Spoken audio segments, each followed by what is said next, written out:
చంద్రబాబు అడ్డుకొని ధర్నా చేసి నేను కానీ సిపిఎం కానీ నేను కానీ ఖచ్చితంగా రేపు వచ్చి ధర్నా కూర్చుందామండి. ఆయన నీళ్ళు ఈ ఆస్పర్మెంట్ నీళ్ళు ఇచ్చారు. ఈరోజు మా కాన్షియస్ ఆలూరు కాన్షియస్కి చంద్రబాబు నాయుడు వస్తున్నారు కాబట్టి మేము ఆయనకి, ఎందుకంటే సమస్యలు చాలా ఉన్నాయి. మరి నగడోని రిజర్వ్ అయితేనేమి, వేదావతి ప్రాజెక్ట్ అయితేనేమి, అదేవిధంగా తాగునీటి సమస్య ఎంత దుర్భరంగా ఉందంటే ఆస్పర్ మండలం నెలకోసారి వస్తాయి నీళ్ళు.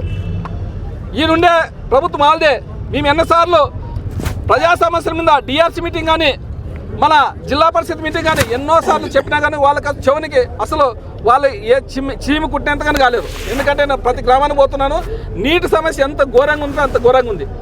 ఆ సమస్య తీర్చాలనే విధంగా మీరు 4 సార్లు ఇప్పుడు ఈ నెలలోనే మన ఉమ్మడి కర్నూలు జిల్లాకి 4 సార్లు వచ్చినావు. 4 సార్లు వచ్చి ఏమి కర్నూలు జిల్లాకి ఏమి నిధులు ఇచ్చినావు, ఏం డెవలప్మెంట్కి ఏమి నువ్వు ప్రకటించిపోయినావు. మీరు ఈ ఆలూరుకి ఎంత నిధులు ఇస్తున్నావు అనే విధంగా మీ చంద్రబాబు నాయుడుకి మేము ఒకటే సూటి పరిశీలన చేస్తున్నాం. ఎందుకంటే ఆలూరు కాన్షియస్ చాలా రోడ్లు అయితేనేమి, నీళ్ళు అయితేనేమి, నీళ్ళ సమస్య చాలా. ఎందుకంటే ఇప్పుడు మీమే కాదు, మీ కార్యకర్తలుగానే అడగండి. నీళ్ళ సమస్య మేము అబద్ధం చెప్తున్నామో. నీటి సమస్య గ్రామానికి పోయి ఏ గ్రామానికి పోయి అక్క చెల్లెములు ఖచ్చితంగా గోడాటం చేస్తున్నారు. ఎందుకంటే నీళ్ళు ఎక్కడ చూసినా నీళ్ళు లేవు. ఆస్పర్ మండలం అయితే ఇంకా చాలా ఘోరంగా. అదేవిధంగా వేదావతి ప్రాజెక్ట్ అయితే నీళ్ళు సమస్య తీరుతనే విధంగా చెప్తున్నాం. అదేవిధంగా ఆస్పర్ మండలానికి ఎస్ఎస్ ట్యాంక్ కట్టి పందికోండి రిజర్వాయర్ నుంచి తెస్తారా, లేదంటావా మన అందరినీ ఉంది ఆ పక్కన అందరినీ నీళ్ళు కెనాలు పోతుంది, అక్కడ నుంచి మన పైప్ లైన్ వేసుకొని చేస్తారా, జోలాబ్ దగ్గర కానీ ఎక్కడైనా సెంటర్లో ఎస్ఎస్ ట్యాంక్ కట్టి పైప్ లైన్ ద్వారా నీళ్ళు ఇస్తే ఖచ్చితంగా ఆస్పర్ మండలం నీళ్ళు సమస్య తీరుతనే విధంగా ముఖ్యమంత్రి చంద్రబాబు నాయుడు గారు విన్నపించుకుంటున్నాం. అదేవిధంగా మీరు ఇది చిన్న సమస్య, సంజీవిని హాస్పిటల్ అంటే అదేం పెద్దది కాదు. కన్సల్ట్ మంత్రి వచ్చినా కానీ అది పని అయిపోతుంది. అయినా కానీ మీరు దాదాపుగా 100 కోట్లు ఖర్చు పెట్టి 100 కోట్లు ఖర్చు ప్రజా సొమ్ము, ఇది ప్రజల సొమ్ముతోన మీరు ఈరోజు వచ్చి మీరు కార్యకర్తల్ని బలోపేతం చేసేకి వస్తున్నారు. ఇప్పుడు మీకు డౌట్ వచ్చింది, మీకు భయం వచ్చింది. ఎందుకంటే సంక్షేమ పథకాలు మీరు అన్నీ చేసి చెప్పినవన్నీ అబద్ధాలు చెప్పి వచ్చినారు కాబట్టి మీకు భయం పుట్టుకుంది. కాబట్టే ఈరోజు మీరు ప్రతి గ్రామంలో ప్రతి కాన్షియస్లో మొన్న మోదవరము, మొన్న బనగానపల్లి, అదేవిధంగా జొన్నగిరి, అదేవిధంగా ఇప్పుడు ఒకటే నెలలోనే 4 సార్లు వచ్చినావు కర్నూలు జిల్లాకి. నువ్వు ఏం సాధించినావు? ఈ డబ్బులు నువ్వు ఖర్చు పెట్టే డబ్బులు ప్రజాధనముని మా ఆస్పర్ మండలానికి నీళ్ళు ఇచ్చింటే నీళ్ళ సమస్య తీరిపోతుండే.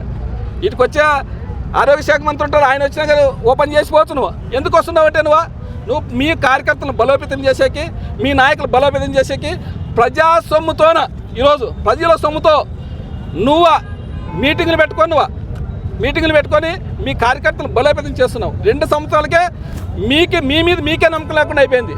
అందుకోసమే ఈరోజు మేము ఒకటే చెప్తున్నాం, మా ఆలూరు కాన్స్టిట్యూన్సీలో రోడ్లు అయితేనేమి, నీళ్ళు అయితేనేమి, తాగునీరు సమస్య అయితేనేమి, అదేవిధంగా మన గుంటకల్ దగ్గర ఏబీసీ కెనాల్తో తూము ఏర్పడేది పెద్ద పని కాదు, 2 కోట్లు అయితే అయిపోతుంది అంటారు.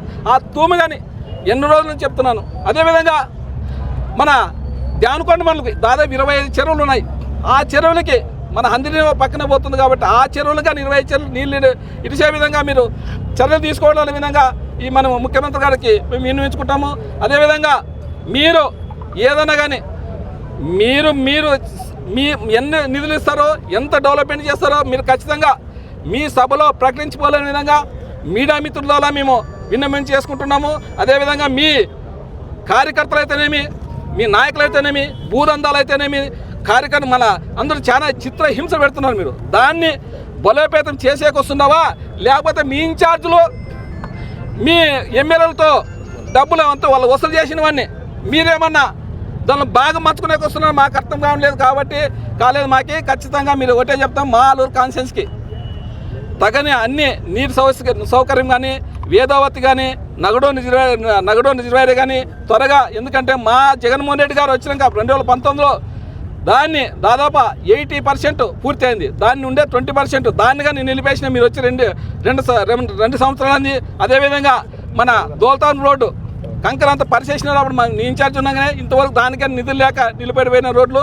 మీరు కావాల్సి ఉంటే యాటకల్ బ్రిడ్జి దాదాపు 1.5 సంవత్సరమే అది పడిపోయి 18 గ్రామాలకి ఆ రస్తా 18 గ్రామాలు పోతాయి. ఆ 18 గ్రామాల్లోకి ఈరోజు నువ్వు అది పెద్దగా అంటే 1,50 లక్షలు అవుతుంది. అలాంటిది కానీ ఈరోజు మీరు మీ ప్రభుత్వం చేయలేకపోతుంది కాబట్టి మేము ఈరోజు రోడ్డును పడేయాల్సి వస్తుంది. అదేవిధంగా ఇంకోటి ఎవరు చెప్తున్నాను, ఈ ఆస్పరి గ్రామస్తుల మండలానికి ప్రజలకు చెప్తున్నాము, అదేవిధంగా మన అక్కాచెల్లెములు చెప్తున్నాము. ఖచ్చితంగా చంద్రబాబు నాయుడు రేపు వస్తారు. అక్కాచెల్లెములు నీటి సమస్య ఎక్కువ ఉంది కాబట్టి మీరందరూ చంద్రబాబు నాయుడు అడ్డుకొని ధర్నా చేసి నేను కానీ సిపిఎంలు కానీ నేను కానీ ఖచ్చితంగా రేపు వచ్చి ధర్నా కూర్చుందామండి. ఆయన నీళ్ళు ఈ ఆస్పరమైన నీళ్ళు ఇచ్చేంత వరకు లేకూడదు అనే విధంగా అక్కాచెల్లెములు మీకు ఒకటే చెప్తున్నాను. ఖచ్చితంగా పొదుపు అక్కాచెల్లెములు వస్తారు. మీరు కానీ మీతో నేను ఉంటాను. ఖచ్చితంగా మీరు ఈ ధర్నాలో పాల్గొంటేనే ఆయనకి సమస్య మన ఆస్పర్ సమస్య తెలుసు అనే విధంగా ఈరోజు మీ అక్కాచెల్లెములు చెప్తున్నా. ఖచ్చితంగా మీరు చంద్రబాబును అడ్డుకునే విధంగా మీరందరూ కలిసి వస్తారు. నేను కానీ కలిసి వస్తాను. సిపిఐ వీధి కాంగ్రెస్ పార్టీలు అందరూ కలిసి మనం రేపు ఖచ్చితంగా చంద్రబాబును అడ్డుకునే విధంగా ఈరోజు మీడియా ముఖ్యంగా తెలియజేస్తున్నాం.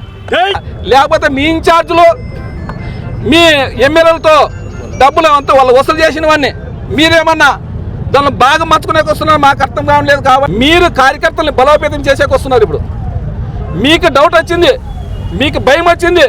ఎందుకంటే